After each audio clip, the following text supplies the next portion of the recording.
اس شعر میں جو تشبیہ دی گئی ہے، آپ یہ دیکھ لیجئے، وادی مجنوں جو مرزا غالب نے کہا ہے، وہ اصل میں اس صحرا کو کہا ہے یا اس ریگستان کو کہا ہے کہ جہاں مجنوں لیلا کے عشق میں دیوانہ ہو کر نکل گیا تھا۔ اب یہ لیلا اور مجنوں والی کہانی ہم بار بار کیا دہرائیں، آپ سب لوگ جانتے ہیں کہ یہ کیا کہانی تھی۔ چونکہ دونوں ہی صحرا کے رہنے والے تھے تو مجنوں کو جو دیوانگی میں قریب ترین جگہ نظر آئی، یعنی کہ اس نے جو آبادی چھوڑ دی جہاں وہ رہتے تھے، تو وہ صحرا تھا، وہ اس میں چلا گیا۔ اب اس صحرا میں جانے کو ہمیشہ سے شاعر جو ہیں وہ استعمال کرتے رہے ہیں۔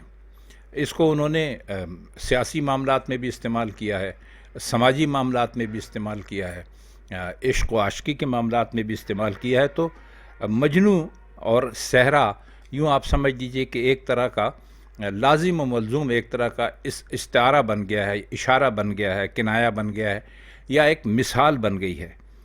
تو مرزا غالب نے بھی اس وقت اسی کو استعمال کیا ہے۔ سوئے کا مطلب ہے سو کا مطلب ہوتا ہے طرف، اور وادی مجنوں ابھی ہم نے آپ کو تفصیل کے ساتھ بتلا دیا کہ کیا ہے۔ نقاب، چھپا ہوا چہرہ جس سے چھپاتے ہیں وہ چیز، اور دل بے قرار آپ سب جانتے ہیں کہ کسے کہتے ہیں، وہ دل جو اپنے محبوب کے لیے بہت ہی پریشان ہو اور بہت بے چین ہو۔ فرماتے یہ ہیں کہ جس وادی میں مجنوں رہتا تھا اس کے ہر ذرے کے پردے میں ایک بیتاب اور بے قرار دل موجود ہے، لہٰذا ہمارے محبوب وہاں تو بے پردہ نہ جانا، ورنہ تمام دل تڑپ اٹھیں گے اور وادی میں قیامت کا منظر رونما ہو جائے گا۔ یہ تو شعر کے موٹے موٹے سے معنی ہیں۔ اصل میں مرزا غالب اس شعر میں عاشقوں سے ہی کہہ رہے ہیں کہ جب بھی تم عشق کرو اس کا راز ہی رہنے دو، دنیا بھر سے کہتے نہ پھرو، اس سے تمہارا محبوب بدنام ہو سکتا ہے۔ اور اس کی مثال یہ دیتے ہیں کہ جیسے مجنوں تھا کہ اور جتنے بھی عشاق تھے وہ جو اس عشق کے صحرا میں جاتے ہیں تو اس کا جو ہر ذرہ ہے اس کے اندر ایک بیتاب اور بے قرار دل ہوتا ہے۔ آپ جانتے ہیں کہ جب انسان کو بے قراری ہوتی ہے، بیتابی ہوتی ہے اور اس کو کوئی دکھ یا تکلیف ہوتی ہے تو وہ عام لوگ زور زور سے چلاتے ہیں، چیختے ہیں، بتاتے ہیں کہ بھائی مجھے یہ آزار ہو گیا ہے، مجھے یہ بیماری ہو گئی ہے، مجھے یہ پریشانی ہو گئی ہے۔ لیکن فرماتے ہیں کہ عاشق کا یہ شیوا نہیں ہے۔ عاشق اپنے عشق کو، اپنی محبت کو ایک راز بنا کر اپنے دل میں رکھتا ہے۔ حالانکہ اگر دیکھا جائے تو یہ جو عاشقوں سے بھری ہوئی دنیا ہے، اس کا جو صحرا ہے، اس کے ہر ذرے کے اندر ایک ایسا دل چھپا ہوا ہے جو تڑپ رہا ہے، جو بے قرار ہے، جو بے چین ہے، لیکن وہ اپنے محبوب سے کہتے ہیں کہ تو اس پر سے پردہ نہ اٹھانا، ورنہ وہ جتنے تمام دل ہیں وہاں وہ تڑپ اٹھیں گے اور یہ جو وادی ہے اس میں ایک قیامت کا منظر برپا ہو جائے گا۔ تو بتلانے کی وہ کوشش اس شعر میں یہی کر رہے ہیں کہ آپ جب پیار کریں، محبت کریں، عشق کریں تو اس کو راز رکھیں، اسی طرح جیسے کہ آپ سے پہلے آنے والے عاشقوں نے راز رکھا، اور یوں ہے راز رکھا کہ جو صحرا کا ہر ذرہ ہے وہ اس بات کا گواہ ہے کہ ان کے دل روئے، تڑپے، لیکن انہوں نے اپنے عشق کا راز کسی پہ ظاہر نہیں ہونے دیا۔ شعر نمبر 7 ہے: اے اندلیب یک کفِ خس بہر آشیاں، طوفان آمد فصل بہار ہے۔ اندلیب کہتے ہیں بلبل کو، اور یک کہتے ہیں ایک کو، اور یہاں پر استعمال ہوا ہے لفظ خس۔ خس کا مطلب ہوتا ہے تنکا، بہر کا مطلب ہوتا ہے کے لیے، آشیاں گھونسلہ سمجھ لیجئے، رہنے کی جگہ سمجھ لیجئے، چونکہ بلبل کی بات ہو رہی ہے اور بلبل ایک گھونسلے میں رہتی ہے تو مرزا غالب نے اس کو آشیاں کہا، یا آشیانہ بھی کہتے ہیں۔ اور آمد کہتے ہیں آنے والی، آمد فصل بہار یعنی فصل بہار کے آنے کے دن، جو کہ اب بہت ہی قریب ہیں۔ طوفان کے معنی کرنے کی ضرورت نہیں ہے، طوفان آپ اور ہم سب بہت اچھی طرح جانتے ہیں۔ اب شعر کا مطلب کیا ہوا؟ بلبل سے مخاطب ہیں، کہتے ہیں کہ بھائی تو ایسا کر کے کہیں سے گھاس کے تنکوں کی ایک مٹھی جمع کر لے، ابھی ہم نے شعر میں یہ لفظ پڑھا ہے، آپ دیکھیں، یک کف خس، یعنی تھوڑی سی گھاس، گھاس کی مٹھی، معمولی سی گھاس کی مقدار، یوں سمجھ لیجئے آپ، تنکوں کی، بلکہ تنکے آپ کہیے کہ تنکوں کی ایک چھوٹی سی مقدار، تھوڑی سی مقدار، ایک مٹھی بھر. اب ظاہر ہے کہ بلبل اپنا جب آشیانہ بناتی ہے تو اس کو بہت زیادہ تنکوں کی ضرورت تو نہیں ہوتی، تھوڑے سے تنکے چاہیے ہوتے ہیں. تو غالب نے بھی اسی کی طرف اشارہ کیا اور کہا کہ بھائی تو ایسا کر، بلبل سے مخاطب ہے کہ کہیں سے گھاس کے تنکوں کی ایک مٹھی جمع کر لے تاکہ اپنا آشیانہ بنائے. ورنہ فرماتے یہ ہیں کہ جو فصل بہار ہے یہ طوفان کی شکل میں چلی آ رہی ہے. طوفان کی شکل میں چلی آ رہی کا مطلب یہ ہے کہ بہار بہت تیزی سے آ رہی ہے. اور آپ جانتے ہیں کہ جب بہار آتی ہے تو تمام پتے اور تمام پودے اور تمام گھاس اور تمام تنکے وہ سبز ہو جاتے ہیں، یعنی ہرے ہو جاتے ہیں، اور ہر جگہ پھول کھل جاتے ہیں. تو اس سے کہتے ہیں کہ بھائی چونکہ تیرا آشیانہ جو ہے وہ پھولوں سے تو بنتا نہیں ہے، نہ سبز تنکوں سے بنتا ہے، وہ تو بنتا ہے سوکھے ہوئے پتوں سے. تو فرماتے یہ ہیں کہ تو اس طرح کر کہ بہار کے آنے سے پہلے پہلے، جو کہ طوفان کی طرح تیزی سے آ رہی ہے، اپنے لیے یہ جمع کر لے تنکے، تاکہ تیرا آشیانہ بن جائے. اور تجھے بہت زیادہ تنکے جمع نہیں کرنے، تجھے تھوڑے سے ہی تنکے چاہیے ہیں، ورنہ ہر جگہ پھول پھول ہی پھول ہو جائیں گے اور تجھے تو ایک تیلی تک ڈھونڈنے سے نہیں مل سکے گی. اس شعر میں مرزا غالب نے ایک طرح سے نصیحت کی ہے. نصیحت کیا ہے؟ آپ نے انگریزی کا وہ لفظ سنیں گے جس میں کہتے ہیں کہ بھائی save something for a rainy day. تو وہ یہی بتا رہے ہیں آپ کو، اس شعر میں لوگوں کو یہی بتانے کی کوشش کر رہے ہیں کہ ایسا برا وقت آنے سے پہلے تمہیں اس کی تیاری رکھنا چاہیے. ایسا نہ ہو کہ بھائی تم نے یہ سوچ لیا کہ بھائی اس وقت میرے عیش کے دن ہیں تو بھائی یہ عیش کے دن ہمیشہ رہیں گے، یا میں جس مزے میں جی رہا ہوں یا جی رہی ہوں یہ مزہ ہمیشہ برقرار رہے گا. وہ فرماتے یہ ہیں کہ انسان کو برے وقت کے لیے کچھ نہ کچھ تیاری ضرور کر کے رکھنا چاہیے. بالکل ایسے ہی جیسے ہم بلبل کو بتا رہے ہیں، بلبل کے لیے گھر بنانے کے حوالے سے ویسے تو بہت اچھا وقت ہوتا ہے باہر کا، پھول کھلے ہوتے ہیں، اچھی ہوا چل رہی ہوتی ہے، ہر طرف سبزہ ہوتا ہے، دیکھنے کو بہت اچھا لگتا ہے. لیکن وہ کہ جسے اس موسم میں سوکھے ہوئے گھاس کی یا سوکھے ہوئے تنکوں کی ضرورت ہے، کیونکہ اس کو اپنا گھر بنانا ہے، تو اس کے لیے یہ موسم بہار کچھ اچھا نہیں ہے، کیونکہ اس کو اپنے گھر بنانے کے لیے کچھ نہیں ملے گا. اور وہ کچھ کیا ہے؟ وہ یک کف خس ہے، یعنی کہ وہ گھاس کی ایک مٹھی ہے.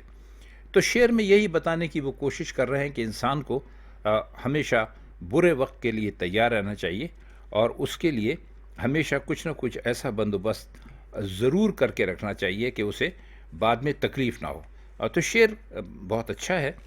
غالب نے اپنے انداز میں اپنے الفاظ استعمال کرتے ہوئے بہت خوبصورتی کے ساتھ اس بات کو اس شعر میں بیان فرمایا ہے. اس کا اگلا شعر ہے: دل مت گنوا خبر نہ سہی، سیر ہی سہی، اے بے دماغ آئینہ تمثال دار ہے.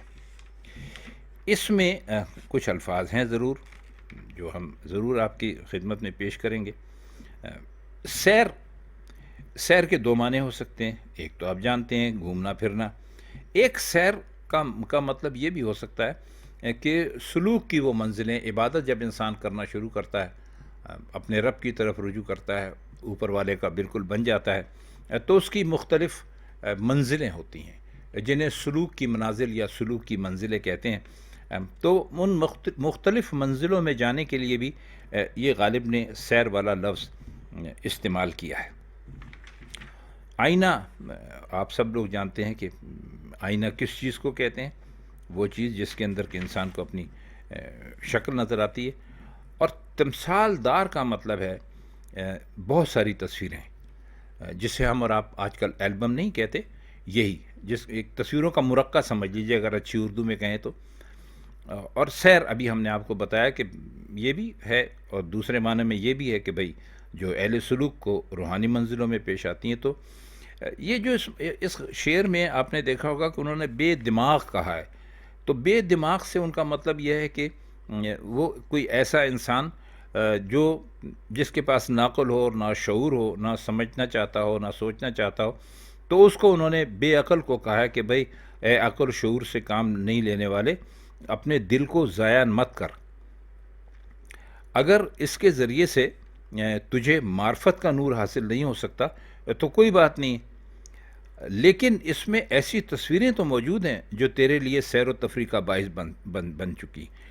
اب اس میں آپ یہ ذرا غور سے اس کو سمجھنے کی کوشش کیجیے گا کہ ان تصویروں سے مراد مرزا غالب کی جو ہے ہمارے خیال کے مطابق وہ ہے کہ جس دل میں دنیا بھر کی حسرتیں اور آرزویں بھری ہوئی ہوں، تو اس کو آپ ایسے سمجھیے کہ وہ بھائی ایک یعنی ایک مرقع ہے، ایک البم ہے، لیکن اس میں ایسی صفائی نہیں ہے کہ اسے معرفت کا جلوہ دکھائی دے، لیکن کہتے یہ ہے کہ یہ سیر کیا کم ہے۔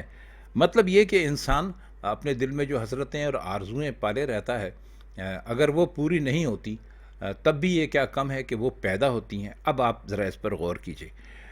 ان کے کہنے کا مطلب یہ ہے کہ انسان کو چاہیے کہ ہر وقت سوچتا رہے، بھلائی، بہتری، چاہے اس کی اپنی آرزو اور اپنی خواہشات بھی ہوں، ان کو بھی سوچتا رہے۔ تو کہتے ہیں کہ وہ اس انسان سے بہت زیادہ بہتر ہے جو سوچتا ہی نہیں ہے۔ تو خواتین حضرات، اس شعر میں مرزا غالب نے غور و فکر کی دعوت دی ہے۔ وہ کہتے ہیں ضروری نہیں ہے کہ انسان کے دل میں جتنی خواہشات ہوتی ہیں، جتنی آرزویں ہوتی ہیں، وہ سب کی سب پوری ہو جائیں، ایسا کچھ بھی ضروری نہیں ہے، لیکن وہ کہتے ہیں کہ یہ کتنی بڑی نعمت ہے کہ ایک انسان کو اللہ کی طرف سے سوچنے کا تحفہ یا سوچنے کی نعمت دکھائی دی ہے۔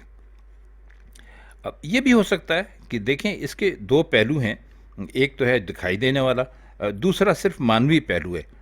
تو یہ کہتے ہیں کہ بھئی اگر آپ کو یعنی کچھ حاصل نہیں ہو رہا ہے، آپ کی خواہشات پوری نہیں ہو رہی ہیں، تو پھر بھی یہ کیا کم ہے کہ آپ سوچنے والے آدمی، اور ظاہر ہے کہ خواہش اسی آدمی کے دل میں پیدا ہو سکتی ہے، کچھ کرنے کی حسرت اسی کو ہو سکتی ہے جو کچھ سوچے، جانوروں کی طرح نہیں ہے کہ کھائے پیے اور سو جائے۔ فرماتے یہ ہیں کہ انسان کو ہمیشہ کچھ نہ کچھ اچھا سوچتے ضرور رہنا چاہیے۔ یہ الگ بات ہے کہ دنیا میں اس کی سوچ کے مطابق اس کو اس کا اجر نہ ملے، لیکن فرماتے ہیں کہ بھائی یہ جو البم ہے خواہشات کا، اس میں ہمیشہ نئی سے نئی تصویریں سجاتے رہنا چاہیے۔ اب آئیے ہم دیکھتے ہیں اس کا شعر نمبر 10۔ شعر نمبر 10 میں شاید ہم نے آپ کو پہلے بھی اس میں اس لفظ کے معنی بتائے تھے جو لفظ آنے والا ہے، بہرحال ہم پہلے شعر پڑھ دیتے ہیں۔ غفلت کفیل عمر و اسد ضامن نشاط، اے مرگ ناگہاں تجھے کیا انتظار ہے۔ غفلت جانتے ہیں آپ کیا کہتے ہیں، بے خبری کے اندر پڑا رہنا۔ کفیل، آپ یہ لفظ بہت عام ہے، اب تو بہت ہی زیادہ عام ہو گیا ہے، تو اس کے معنی بھی آپ بہت خوب اچھی طرح جانتے ہوں گے۔ اس کا مطلب ہوتا ہے کفالت کرنے والا، ذمہ اٹھانے والا۔ اور اگلا لفظ اس کے اندر ایک ہے، آپ نے دیکھا ہوگا، ضامن۔ ضامن کا مطلب ہوتا ہے کہ وہ جو آپ کی ضمانت دے، یعنی جو مثال کے طور پہ اگر کوئی آدمی، اگر آپ نے کچھ ایسا کام کیا ہے کہ مثلا کسی سے آپ نے کچھ پیسے لے رکھے ہیں اور آپ نہیں دے سکتے، اور جس نے وہ پیسے آپ سے لینے ہیں وہ آپ کے پاس آتا ہے اور آپ کے پاس پیسے نہیں ہیں، تو کوئی تیسرا آدمی کہتا ہے کہ بھائی میں اس کی ضمانت لیتا ہوں، اگر اس نے یہ پیسے نہیں ادا نہ کیا آپ کو تو میں آپ کو دوں گا، تو اسے ضامن کہتے ہیں، یعنی کہ ضمانت لینے والے آدمی کو کہتے ہیں۔ اور نشاط کہتے ہیں عیش و عشرت کو، بہت ہی مزے میں زندگی گزارنے کو۔ اور مرگ کہتے ہیں موت کو، اور مرگ ناگہاں کہتے ہیں اس موت کو جو اچانک آ جائے۔ اب اس شعر کا مطلب کیا ہوا؟ فرماتے یہ ہیں کہ غفلت اور بے خبری نے یہ ذمہ اٹھا لیا کہ عمر کا دور کبھی ختم نہیں ہوگا، یعنی اپنے لیے اپنا نام بھی اس میں استعمال کیا، اپنا تخلص، کہ اسد عیش و نشاط کا ضامن بن گیا۔ گویا اس نے یہ طریقہ اختیار کر لیا ہے کہ کھاؤ پیو مزے اڑاؤ، کیونکہ زندگی کا حاصل یہی ہے، جبکہ اصل بات یہ ہے کہ ایک اچانک آنے والی موت انسان کا انتظار کر رہی ہے۔ مزید سمجھنے کی کوشش کرتے ہیں۔ مطلب یہ ہے کہ انتظار کی بڑی سے بڑی وجہ ہو سکتی ہے کہ غفلت ختم ہو جائے گی اور اسد یعنی وہ جان لے گا کہ مرنا لازم ہے، لہٰذا عمل کی کچھ جو دولت ہے وہ آئندہ زندگی کے لیے بھی انسان کو جمع کرنی چاہیے۔ اب کہتے ہیں اسد سے یہ امید ہو سکتی تھی کہ وہ یہ انداز اختیار کر لے گا، لیکن عیش و نشاط ہمیشہ کے لیے نہیں ہو سکتے، یہ سوچ کر کرے گا۔ تو فرماتے یہ ہیں کہ ایسے کوئی اسباب جمع کر لینا ناممکن ہے، یعنی ایسے کوئی طریقے اختیار کرنا کہ جو ہمیشہ کے لیے انسان کو عیش و عشرت اور عشرت اور نشاط میں رکھ سکے، اس کے ضامن بن سکیں۔ تو کہتے ہیں جب اس حالت میں کوئی فرق نہیں آ سکتا تو اچانک اس کا نتیجہ اور کیا ہو سکتا ہے کہ اچانک موت آ جائے اور عمر کے ساتھ عیش و نشاط کا بھی خاتمہ ہو جائے۔ خواتین حضرات، کہنے کی وہ کوشش یہ کر رہے ہیں کہ اگر آپ کو اللہ نے بہت کچھ دیا ہے اور آپ بہت مزے میں اور بہت عیش کے ساتھ زندگی اپنی گزار رہے ہیں، تو آپ یہ نہ سمجھیں کہ یہ عیش و عشرت، یہ ہر چیز ہمیشہ ایسی رہے گی۔ ایک وقت آئے گا کہ ہو سکتا ہے کہ آپ کو اچانک موت آ جائے، اللہ نہ کرے، اور جب اچانک موت آئے گی تو یہ سب کچھ یہیں پر دھرے کا دھرا رہ جائے گا، اس لیے کہ جو عیش اور نشاط ہے اس کی کوئی ضمانت نہیں لے سکتا۔ یہ بھی ممکن ہے کہ آپ نہ مریں، یہ بھی ممکن ہے کہ آپ کو کاروبار میں نقصان ہو جائے، یہ بھی ممکن ہے آپ کی بہت اچھی بڑی اعلیٰ جاب ہے وہ چھوٹ جائے۔ تو فرماتے یہ ہیں کہ جو عیش و نشاط ہے، جو عیش و عشرت کی زندگی ہے، یہ اس چیز کی ضامن نہیں ہے کہ یہ ہمیشہ باقی رہے گی۔ تو خواتین حضرات، یہ اس غزل کے آخری 5 اشعار تھے جن کے مشکل الفاظ کے معنی اور جن کا مطلب ہم نے کرنے کی کوشش کی۔ اگر آپ کو اب بھی اس کے سمجھنے میں کچھ دقت ہو تو آپ کمنٹ سیکشن میں جا کر ہم سے ضرور رابطہ کر سکتے ہیں۔ تو آج کے لیے بس اتنا ہی۔ آپ سے انشاءاللہ مرزا غالب کی کسی اور غزل کے ساتھ کسی اور محفل میں ملاقات ہوگی۔ تب تک کے لیے ہم چاہتے ہیں آپ سے اجازت۔ خدا حافظ۔